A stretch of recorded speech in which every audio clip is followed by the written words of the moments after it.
के जप के। और गुरु जी ने केवल हमको यही बताया कि बेटा जितना जपोगे उतना ही तुम्हारे अंदर ज्ञान प्राप्त होगा। बस हमारे को गुरु जी की वो बात बैठ गई कि मेरा काम है हर समय इसी मंत्र का जप करना। तो जब हम अपवित्र होते तो शाम सदाशिव जपते, और जब पवित्र होते तो गुरु जी ने जो मंत्र दिया था शिव भगवान का वो मंत्र जपते। 2 साल में गुरु जी पधार गए, फिर अनाथ हो गए, क्योंकि परमार्थ का मार्ग चलना बड़ा कठिन है। कोई साथी तो चाहिए ना हमें बताने वाला। और अभी 13 और 2 15 की आयु हुई तो एक संत आते थे सुखदेव आश्रम जी महाराज। उनसे हमने कहा महाराज जी हमारी जवानी की तरफ कदम बढ़ रहे हैं और हमें हमारे गुरु जी अंतर ध्यान हो गए, हम चाहते हैं आप कृपा करें और मुझे आगे का मार्ग बताएं। फिर उन्होंने आगे का मार्ग महावाक्य और ये दिया। तो कुछ ही समय लगभग 6 वर्ष 7 वर्ष वहां रहे।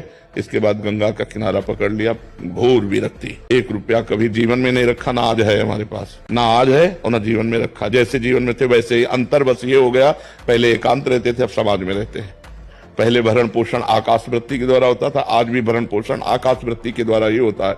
किसी से मांगना नहीं, कोई यहाँ फीस नहीं, अपने आप जो आ जाए उसी से भरण पोषण सबका होता है। भगवान की कृपा से जब काशी पहुंचे तब लगा जीवन का यही स्थान है, आजीवन काशी वास करो। घाटों में वास करते थे, किसी आश्रम में नहीं।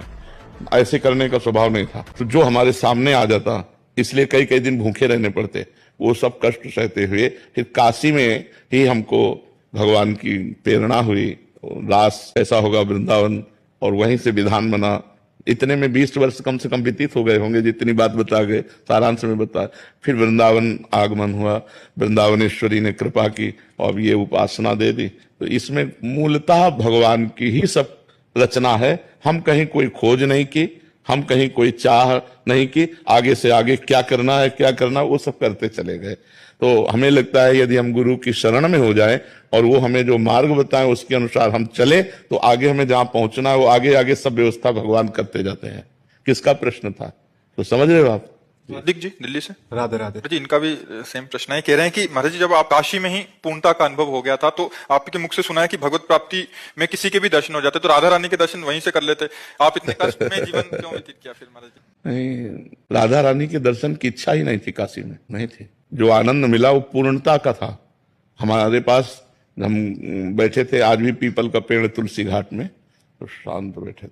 तो एक संत आए, उन्होंने कहा चलो रास देखने।